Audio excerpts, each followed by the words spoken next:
Hi student, आज हम 10th grade के सबसे इंपॉर्टेंट चैप्टर की बात करने वाले हैं जिसका नाम क्लासिफिकेशन ऑफ एलिमेंट है। यह केमिस्ट्री के हर चैप्टर का मदर एंड फादर है। आप केमिस्ट्री कोई भी चैप्टर पढ़ना चाहते हो, चाहे वो केमिकल रिएक्शन हो, एसिड बेस हो या मेटलर्जी हो, कोई भी चैप्टर आप पढ़ना चाहते हो, इस चैप्टर के बिना आप उसको नहीं पढ़ सकते हो। हर एक कॉन्सेप्ट, चाहे वैलेंसी से रिलेटेड हो, इलेक्ट्रोनेगेटिविटी से रिलेटेड हो या आयनाइजेशन पोटेंशियल से रिलेटेड हो, ऐसे कई सारे टर्म्स हैं जो इसी चैप्टर से आंसर मिलते हैं। यानी इस चैप्टर को हमें बहुत डिटेल में पढ़ना है क्योंकि इसी चैप्टर के थ्रू हम बाकी चैप्टर को अच्छे से समझ सकते हैं। स्टूडेंट, हमें जानना है कि हमें एलिमेंट को क्लासिफाई करने की जरूरत क्यों पड़ी। हमने क्लासिफाई किया तो क्लासिफाई क्या क्या देखकर किया, उसके पीछे लॉजिक क्या है, यह चीज हम तभी समझ पाएंगे जब हम इस चैप्टर के कुछ बेसिक को जानेंगे और बेसिक जानने के साथ कुछ थियरीज को समझेंगे। जैसे डोबेराइनर ने क्या कहा, न्यूलैंड ने क्या कहा, मेंडलीव ने क्या कहा, मोजले ने क्या कहा, उसके बाद ही हम समझ सकते हैं कि क्लासिफाई करने की जरूरत क्या थी। आपके बुक में कुछ ऐसे थोड़ी बहुत ही थियरीज दिए हैं, आप आगे 11th ग्रेड 12th ग्रेड में जाएंगे, क्लासिफिकेशन को लेकर और भी थियरीज हैं। स्टूडेंट, जितना भी आपके चैप्टर में दिया गया है उसको समझने के लिए बहुत सारे आपको बेसिक की जरूरत है। तो चलिए सबसे पहले कुछ बेसिक करते हैं, फिर हम कुछ थियरीज देखते हैं, फिर बेसिक करते हैं और उनकी थियरीज को देखते हैं। हर बार हम कुछ बेसिक सीखेंगे और थियरीज को देखेंगे क्योंकि विदाउट बेसिक हम कुछ समझ ही नहीं सकते इस चैप्टर में। तो स्टूडेंट, हम कुछ बेसिक को स्टार्ट करते हैं ताकि स्टार्टिंग के 2-3 थियरीज को हमें समझने में हेल्प हो।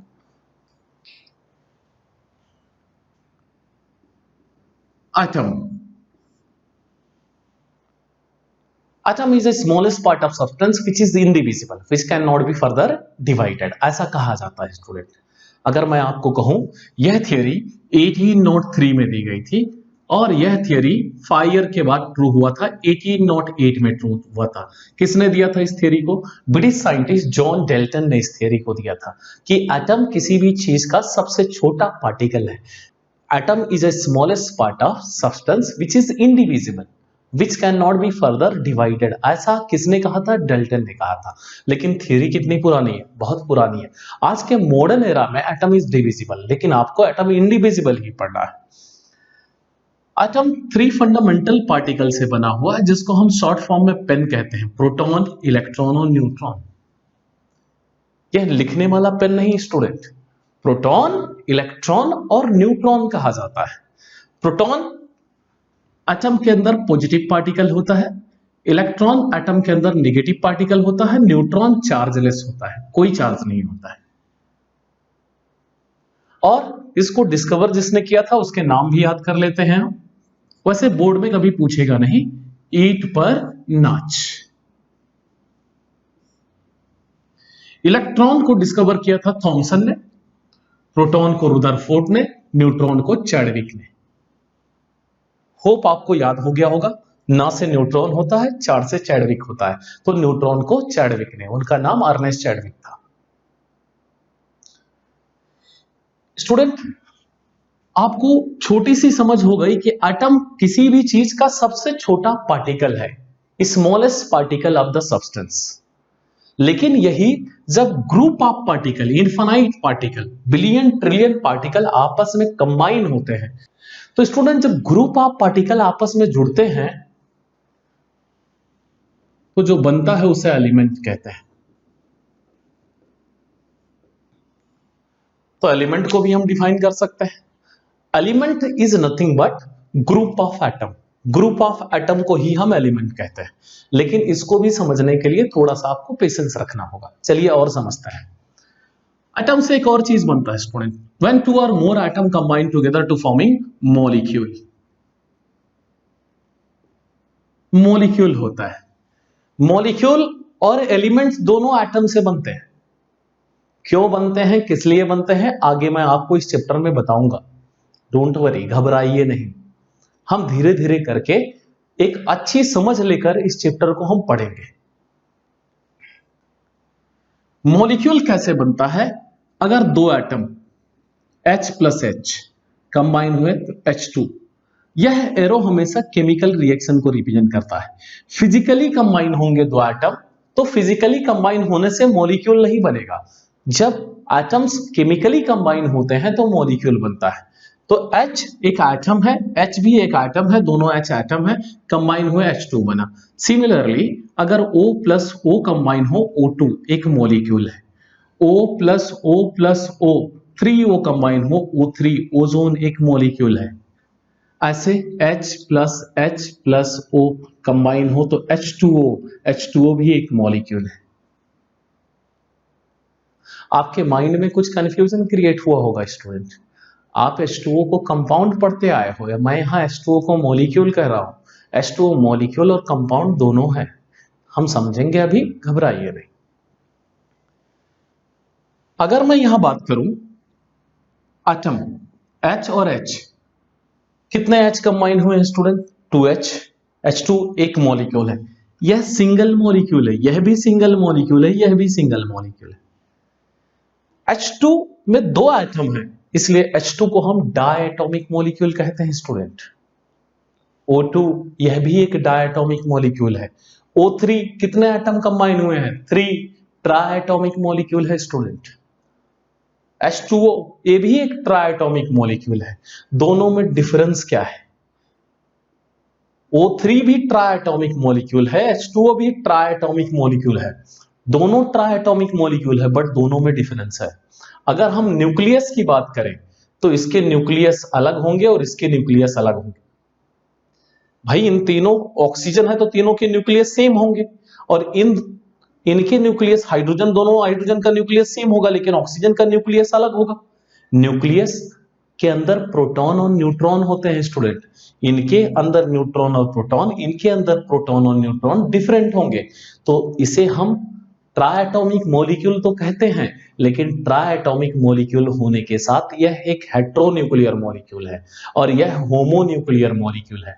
जब सेम एटम मॉलिक्यूल बनाते हैं तो उन्हें होमोन्यूक्लियर मॉलिक्यूल कहते हैं, जब डिफरेंट एटम मॉलिक्यूल बनाते हैं तो हेट्रोन्यूक्लियर मॉलिक्यूल कहते हैं। होप आपको इतना समझ में आया होगा, नहीं समझ में आया होगा तो भी मत घबराइए, हम आगे उसको और डिटेल में पढ़ते हैं। चलिए हम कुछ एटम्स के एग्जाम्पल देख लेते हैं और एलिमेंट को समझते हैं। Hi, hello, listen, B C, news of Friday night, ना मांगो अल्लाह से पेप्सी, सोडा, कोला और काजू केक। ये मैंने आपको 20 बताया है। अभी इस चैप्टर के एंडिंग तक में मैं आपको 40-50 एलिमेंट्स लर्न करवा दूंगा, डोंट वरी। यह जितने भी मैंने लिखा, hi, hello, listen, BBC, news of Friday night, naughty Mowgli always singing pop song claim by AR Rahman, कहो कहिए, या ना मांगो अल्लाह से पेप्सी, सोडा, कोला और काजू केक। होप आपको ये समझ में आया होगा। अब ये जो H है ये एलिमेंट है या एटम है? हमें हमेशा कंफ्यूजन होता है, एटम है या एलिमेंट है। तो चलिए आज हम समझ लेते हैं कि एटम होगा तो क्या होगा, एलिमेंट होगा तो क्या होगा। स्टूडेंट ये जो H है ये एटम भी है, एलिमेंट भी है। मैंने कहा एटम से एलिमेंट कब बनेगा? जब ग्रुप ऑफ एटम्स, ऐसे बहुत सारे हाइड्रोजन के एटम, बिलियन ट्रिलियन एटम आपस में जुड़ेंगे। ये बिलियन ट्रिलियन एटम आपस में जुड़ के क्या बनाएंगे? एलिमेंट। किसका? हाइड्रोजन का। यहां हाइड्रोजन एटम था, यहां हाइड्रोजन एलिमेंट है। अगर एटम था तब भी सिंबल H होगा और एलिमेंट होगा तो भी सिंबल H होगा। स्टूडेंट घबराइए नहीं, दोनों का सिंबल H होता है। जब हम एलिमेंट की बात करते हैं तो एलिमेंट के अंदर बिलियन ट्रिलियन एटम्स हैं, और जब एटम की बात करते हैं तो सिंगल एटम होता है उसका। तो मॉलिक्यूल बनने के लिए एलिमेंट नहीं लगता है, एटम कंबाइन होते हैं। और कंपाउंड बनने के लिए स्टूडेंट, जैसे मैं कहूं H2O एक कंपाउंड है, तो H2O में क्या होगा? जब ये एलिमेंट होंगे तो H2O एक कंपाउंड होगा, और जब एटम होंगे तो H2O एक मॉलिक्यूल होगा। थोड़ी बहुत मैंने समझाने की कोशिश की है, अभी भी नहीं समझ में आया हो तो घबराइए नहीं, आगे हम समझेंगे। तो हर एक एटम, जितने भी यहां एटम है सब एलिमेंट है स्टूडेंट। लेकिन एक चीज याद रखिए, ये जो मैंने बिलियन ट्रिलियन एटम कहा, सबके सब अगर हाइड्रोजन होंगे तो ही हाइड्रोजन एलिमेंट बनेगा। बीच में अगर कोई दूसरा एटम आ गया, जैसे हीलियम आ गया बीच में, तो हीलियम बीच में आने से वो एलिमेंट नहीं रह जाएगा। ग्रुप ऑफ सिमिलर एटम कहा जाता है स्टूडेंट, इसीलिए कहा जाता है कि सिमिलर एटम अगर कंबाइन होंगे बिलियन ट्रिलियंस तो एलिमेंट बनेगा। अब दूसरा डेफिनेशन देखते हैं स्टूडेंट। एलिमेंट क्या है? ग्रुप ऑफ सिमिलर एटम है। एटम क्या है? Atom is a small part of the element. Element का ही छोटा सा पार्ट क्या कहलाता है? एटम कहलाता है स्टूडेंट। जैसे आप एक चौक लो, उसको ऐसे रगड़ो, तो जो चौक था वो पूरा कैल्शियम एलिमेंट था, उससे जो बारीक बारीक डस्ट पार्टिकल नीचे गिर रहे हैं, एवरी पार्टिकल इज एटम, और जो गिर रहे हैं सब कैल्शियम के ही हैं स्टूडेंट। ये नहीं उसमें से आयरन गिर रहा है या कुछ और गिरेगा, सब एक ही जैसे पार्टिकल्स गिरेंगे, सबके सब कैल्शियम एटम होंगे। तो आपको समझदारी हो गई होगी एटम क्या है। एटम स्मॉल पार्ट है किसी भी एलिमेंट का, और एलिमेंट क्या है? ग्रुप है किसका? एटम्स का। कैसे एटम का? सिमिलर एटम का। और मॉलिक्यूल्स क्या होते हैं? एटम कंबाइन होते हैं क्या करने के लिए? मॉलिक्यूल बनने के लिए। और मॉलिक्यूल क्यों बनते हैं?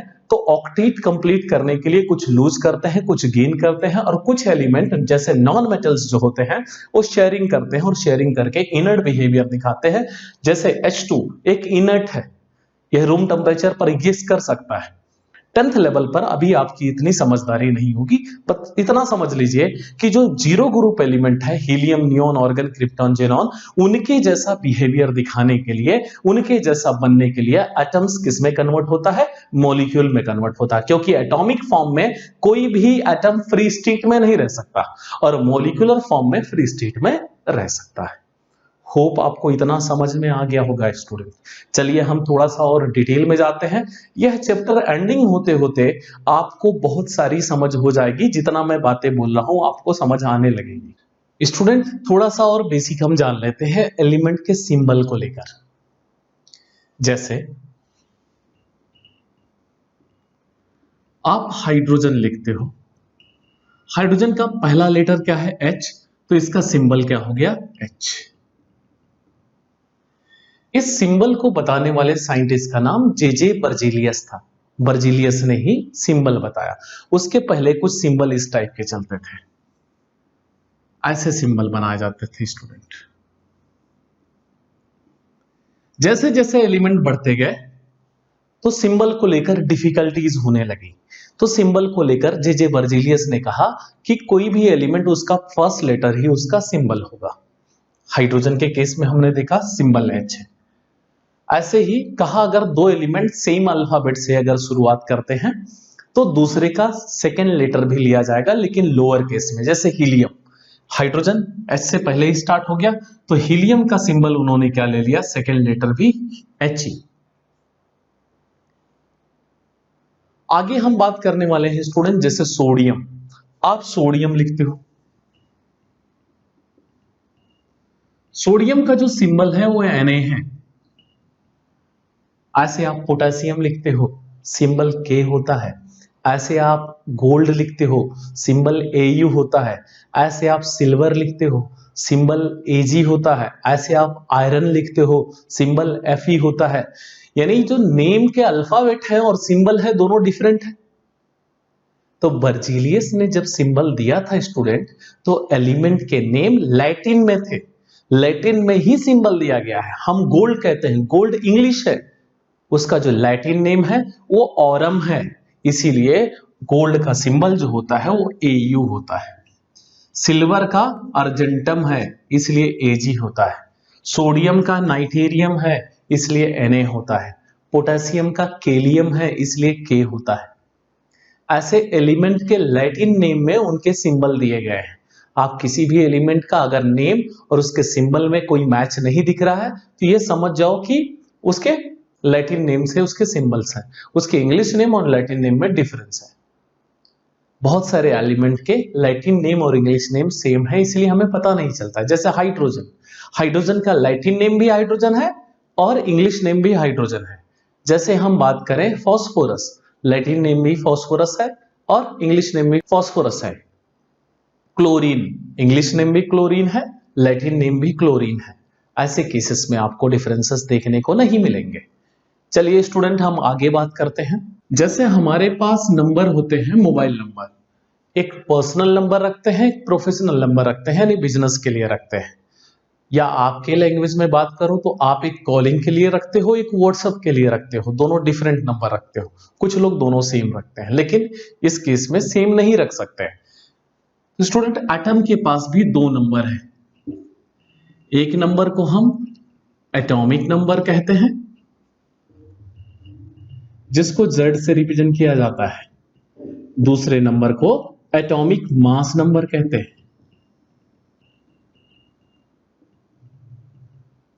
जिसको A से रिप्रेजेंट किया जाता है। स्टूडेंट ये दो नंबर है, atomic number, atomic mass number. यह दोनों क्या होते हैं? हमने कहा एटम 3 फंडामेंटल पार्टिकल से बना हुआ है, proton, electron, neutron. Proton, electron, neutron. ये प्रोटॉन और इलेक्ट्रॉन की कितनी क्वांटिटी है, इसी को बताता है एटॉमिक नंबर, कि how many proton and how many electron are present in atom. कौन डिफाइन करता है? Atomic number. जितना एटम का एटॉमिक नंबर होगा, उसके पास उतने नंबर ऑफ प्रोटॉन और इलेक्ट्रॉन होंगे। सपोज दैट मैं कोई एलिमेंट एक्स लेता हूं, तो एटॉमिक नंबर हमेशा डाउन साइड होगा और एटॉमिक मास नंबर हमेशा अपर साइड होगा। स्टूडेंट चाहे इस साइड लिखा हो या इस साइड लिखा हो, आप घबराइए नहीं, हमेशा ऊपर ही लिखा होगा। जैसे Z की पोजीशन पर अगर मैं यहां ऐसा एग्जांपल देता हूं 17 है, तो इसका एटॉमिक नंबर 17 है, तो नंबर ऑफ प्रोटॉन कितने होंगे इसके अंदर? 17। इलेक्ट्रॉन कितने होंगे? 17। जितना एटॉमिक नंबर होगा उतने ही प्रोटॉन और इलेक्ट्रॉन होंगे। जैसे सोडियम के केस में हम बात करते हैं, सोडियम का एटॉमिक नंबर कितना होता है? 11। तो एटॉमिक नंबर 11 है, तो प्रोटॉन कितने होंगे स्टूडेंट? 11। इलेक्ट्रॉन कितने होंगे स्टूडेंट? 11। प्रोटॉन और इलेक्ट्रॉन की क्वांटिटी सेम होती है। मैं आपको ये सब क्यों बता रहा हूं? इस चैप्टर को समझने के लिए आपको माइन्यूट से माइन्यूट लेवल को जानना जरूरी है। या तो आप रट लो, या तो समझने के लिए आप इतने डेप्थ में जाना पड़ेगा, इतने डिटेल में आपको पढ़ना ही पड़ेगा, तो ही आप इस चैप्टर के कॉन्सेप्ट को अच्छे से समझ पाएंगे कि कहना क्या चाह रहे थे न्यूलैंड, कहना क्या चाह रहे थे हेनरी मोजले। अदरवाइज हम सिर्फ रट्टा मार लेते हैं, तो रट्टे की कोशिश करेंगे आप तो आपको समझ नहीं आएगी, फिर आप 11th 12th में साइंस नहीं ले सकते, फिर कॉमर्स आर्ट्स ज्वाइन करिए आप, क्योंकि आगे भी तो ये लोग फिर से आएंगे।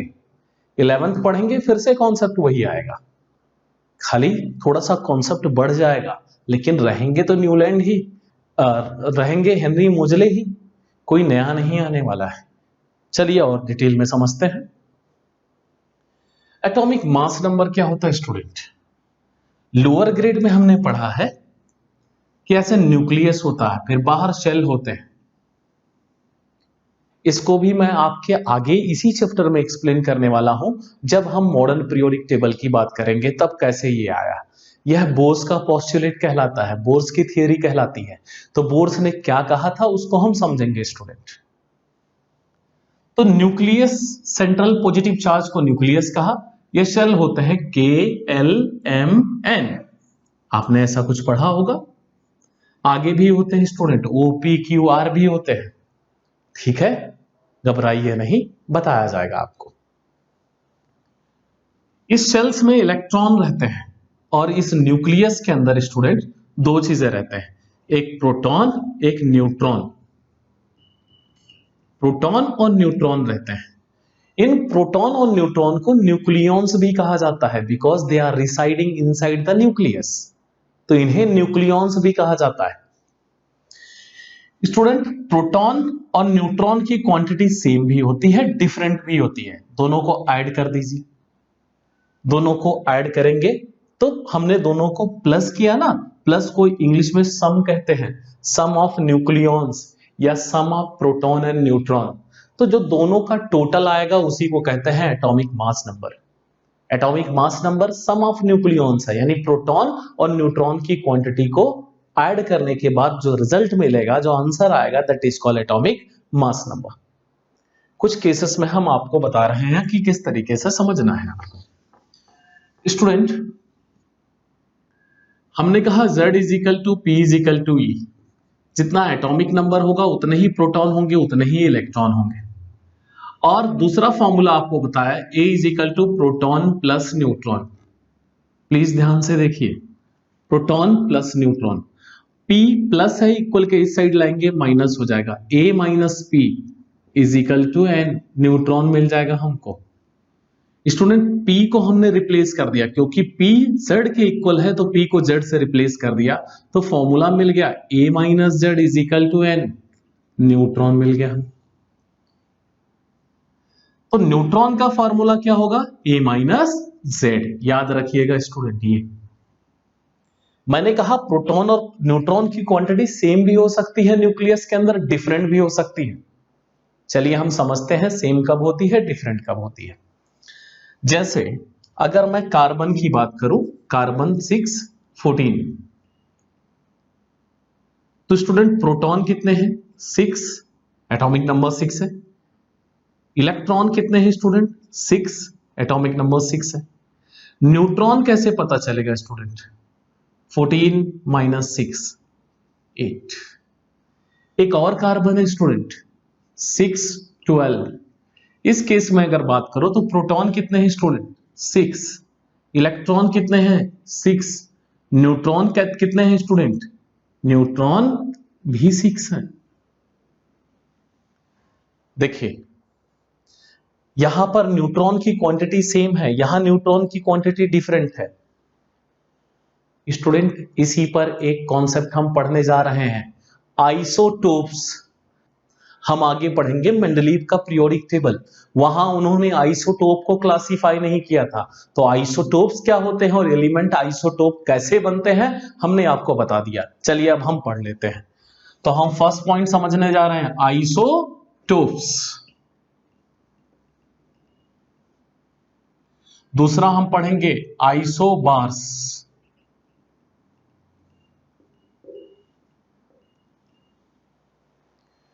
जब दो या दो से ज्यादा एलिमेंट के एटॉमिक नंबर सेम हो, एटॉमिक मास नंबर डिफरेंट हो, उन्हें आइसोटोप्स कहते हैं। फिर से बोल दे रहा हूं, when two or more element is having same atomic number but different atomic mass number are called isotopes। जैसे carbon 6, 12, carbon 6, 14। Student atomic number same है दोनों कार्बन का, लेकिन एटॉमिक मास नंबर डिफरेंट है, इन्हें आइसोटोप्स कहा जाता है।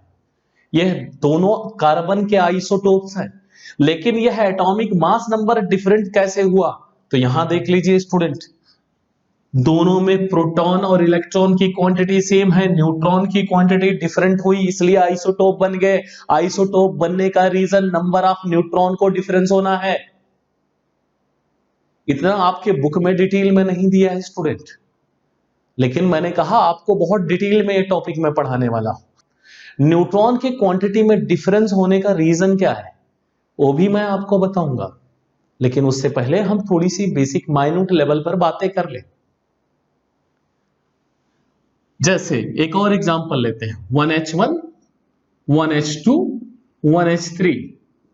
स्टूडेंट ये तीनों दिखाई दे रहे हैं, तीनों का एटॉमिक नंबर सेम है, लेकिन एटॉमिक मास नंबर डिफरेंट है। ये भी आइसोटोप है, ये हाइड्रोजन के आइसोटोप है स्टूडेंट। मैंने कहा ऐसे एलिमेंट जिनके एटॉमिक नंबर सेम हो, एटॉमिक मास नंबर डिफरेंट हो, उन्हें हम आइसोटोप कहते हैं। आइसोबार का एग्जांपल देखते हैं स्टूडेंट। आइसोबार इसका अपोजिट होता है। आइसोटोप में atomic number same, atomic mass number different होता है। आइसोबार में atomic mass number same, atomic number different होता है। जैसे स्टूडेंट ऑर्गन 1840, पोटासियम 1940, कैल्शियम 2040। देखिए एटॉमिक मास नंबर सेम है, एटॉमिक नंबर डिफरेंट है, इन्हें हम आइसोबार्स कहते हैं। स्टूडेंट आइसोटोप सेम एलिमेंट होता है, फिजिकली डिफरेंट है, केमिकली सेम है। कार्बन 12 से मैं जो रिएक्शन कराऊंगा, कार्बन 14 से भी रिएक्शन कराता हूं, सेम हमें प्रोडक्ट मिलेगा, कोई भी डिफरेंस नहीं आएगा रिएक्शन में, बिकॉज आइसोटोप केमिकली सेम होते हैं, एक ही एलिमेंट है, कार्बन ही है। जैसे मैं कहूं, मैं यहां आपको पढ़ा रहा हूं ब्लेजर में, कहीं और जाऊं तो पार्टी का ड्रेस पहन लूं, कहीं और जाऊं तो कोई और ड्रेस पहन लूं, लेकिन मैं ही हूं, नॉलेज जो मेरे अंदर है वही रहेगा, मेरा जो बिहेवियर है वो वैसा ही रहेगा, चेंज नहीं हो जाएगा। आपके केस में बात करूं, आप यूनिफॉर्म में स्कूल जाते हो, घर पे घर के कपड़े में रहते हो, क्लासेस जाते हो अलग ड्रेस में, कहीं शादी में जाते हो अलग ड्रेस में, आप ही हो, नॉलेज कुछ चेंज नहीं हो रहा, आपका बिहेवियर नहीं चेंज हो रहा, सब कुछ आपके सेम है, लेकिन आप फिजिकली चेंज हो रहे हैं, आपका फिजिकल अपीयरेंस चेंज हो रहा है, लेकिन आप अंदर से सेम हो। तो आइसोटोप्स क्या होता है? सेम एलिमेंट्स लेकिन केमिकली सेम है। अगर कैरेक्टर की बात करूं तो केमिकली सेम है, फिजिकली उसके कैरेक्टर डिफरेंट है। लेकिन आइसोबार्स की अगर बात की जाए तो आइसोबार डिफरेंट एलिमेंट होते हैं, फिजिकली भी डिफरेंट होते हैं, केमिकली भी डिफरेंट होते हैं। स्टूडेंट इस वर्ड को याद रखिएगा, मेंडलीव ने यही नहीं डिफाइन किया था। आगे हम मेंडलीव के जब डीमेरिट की बात करेंगे तो आपको समझ में आएगा मेंडलीव ने आइसोटोप को प्रॉपरली क्लासिफाई नहीं किया था। स्टूडेंट चैप्टर के शुरुआत से पहले एक वर्ड और ध्यान में रखिएगा, जब तक मैं हेनरी मोजले या मॉडर्न पीरियोडिक टेबल की बात ना करूं, उसके पहले जितने भी साइंटिस्ट ने थियरीज दिए थे सब थियरी एटॉमिक मास नंबर पर थी। हेनरी मोजले की थियरी सिर्फ एटॉमिक नंबर पर है। तो जब तक मैं हेनरी मोजले का नाम ना लूं तो आप एटॉमिक नंबर अपने माइंड में मत सोचिएगा। सबके सब, जैसे डोबेराइनर की बात करूं, न्यूलैंड की बात करूं, मेंडलीव की बात करूं, बीच में और भी लोग हैं लेकिन आपके बुक में नहीं है, सबने थियरी किसके ऊपर दिया था? एटॉमिक मास नंबर के ऊपर। और हेनरी मोजले ने किसके ऊपर थियरी दिया था? एटॉमिक नंबर के ऊपर। तो हम फर्स्ट थियरी पढ़ने जा रहे हैं स्टूडेंट, जिसका नाम डोबेराइनर है, डोबेराइनर्स ट्राइड्स। अब यह थियरी किसके ऊपर होगी स्टूडेंट? एटॉमिक मास नंबर के ऊपर ही इन्होंने कुछ ना कुछ कहा होगा और क्लासिफिकेशन का टेक्निक बताया होगा। इसके बाद हम बात करेंगे न्यूलैंड का।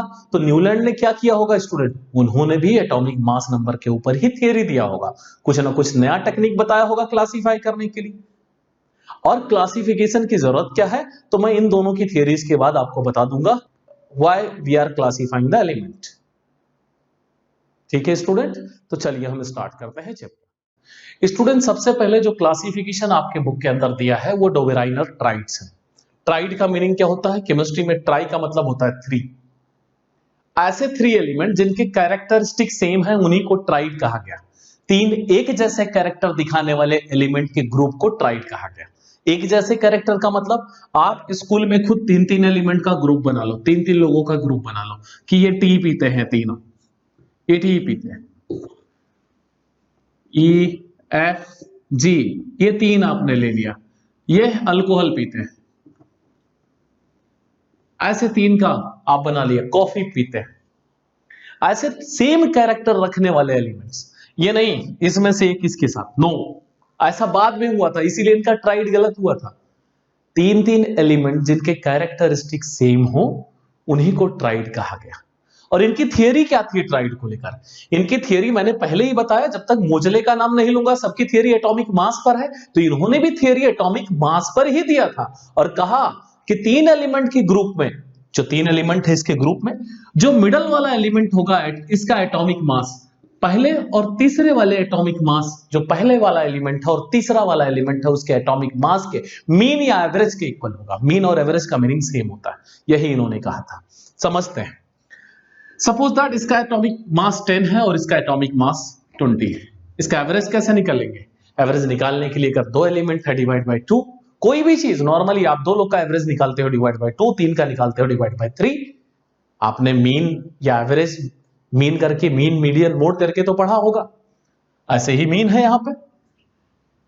तो 10 + 20, 10 + 20 डिवाइड बाय 2, 30 डिवाइड बाय 2, कितना मिल गया? 15। तो ये मिडल वाले का कितना होगा? 15। और जब मिला तो सच में करेक्ट, जब यह मिला तो करेक्ट मिला। इन्होंने कुछ ट्राइड इस तरीके से बनाए थे, लिथियम, सोडियम, पोटेशियम, यह ट्राइड में यूज किया था। लिथियम का एटॉमिक मास 6.9 होता है, इसका 39.1 होता है। तो स्टूडेंट दोनों ऐड कर देते हैं, 6.9 प्लस 39.1 आप ऐड किए, divide by 2, 46 divide by 2, answer आपको कितना मिला 23। तो इसका जो एटॉमिक मास निकला सोडियम का वह करेक्ट निकला। ऐसे इन्होंने 2-3 ट्राइड बनाए, टोटल 3-4 ट्राइड ही बनाए थे, ज्यादा नहीं बनाए इन्होंने। लेकिन जो बाद में एलिमेंट डिस्कवर होने चालू हुए तो जो ये ट्राइड बनाते थे तो ट्राइड में ऐसे एलिमेंट को रखते थे कि ट्राइड में जो 3 एलिमेंट है तीनों के कैरेक्टर सेम होने चाहिए।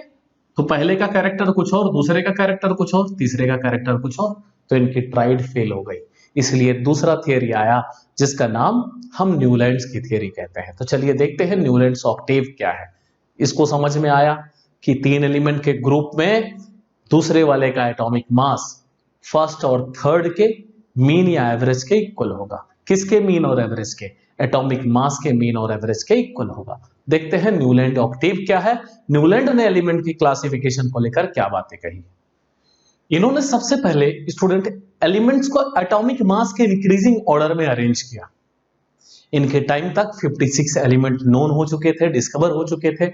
इन्होंने हर एलिमेंट को increasing of order of their atomic मास यानी असेंडिंग ऑर्डर में रखा। जैसे स्कूल के असेंबली में सबसे पहले टिंगू खड़ा होता, फिर उससे बड़ा, ऐसे ऐसे हम धीरे धीरे खड़े होते। ऐसे एलिमेंट को भी इन्होंने ऐसा ही रखा, increasing order of their atomic mass में रखा। और कैसे? सारे गामा पा दा नी सा के अकॉर्डिंग रखा और कहा every 8th element is showing similar character to the first. चलिए समझते हैं इन्होंने क्या कहा। तो स्टूडेंट ये कुछ है, सारे गामा पा दा नी सा, ये म्यूजिकल नोट है और कुछ एलिमेंट दिए हुए हैं। इन्होंने जो कहा every 8th element is showing similar character to the first, इसका मीनिंग समझते हैं। स्टूडेंट जैसे मैं सोडियम की बात करूं, सोडियम किस एलिमेंट का 8th है? कहां से बिगिनिंग करूं कि सोडियम 8th आ जाए? तो मैं अगर लिथियम से बिगिनिंग करता हूं तो काउंट करके देखिए सोडियम 8th आ रहा है। तो सोडियम का कैरेक्टर किसकी तरह होगा? लिथियम का। सोडियम लिथियम के ही तरह कैरेक्टरिस्टिक दिखाएगा, इन्होंने ऐसा कहा। जैसे मैं मैग्नीशियम की बात करूं तो इसका कैरेक्टर किसकी तरह होगा? बेरिलियम की तरह होगा। एल्यूमिनियम के कैरेक्टर की बात करूं तो बोरॉन की तरह होगा। Every 8th element is showing similar character to the first. यह एल्यूमिनियम जो है ये 8th है, किसका? बोरॉन का, क्योंकि बोरॉन इसका फर्स्ट है।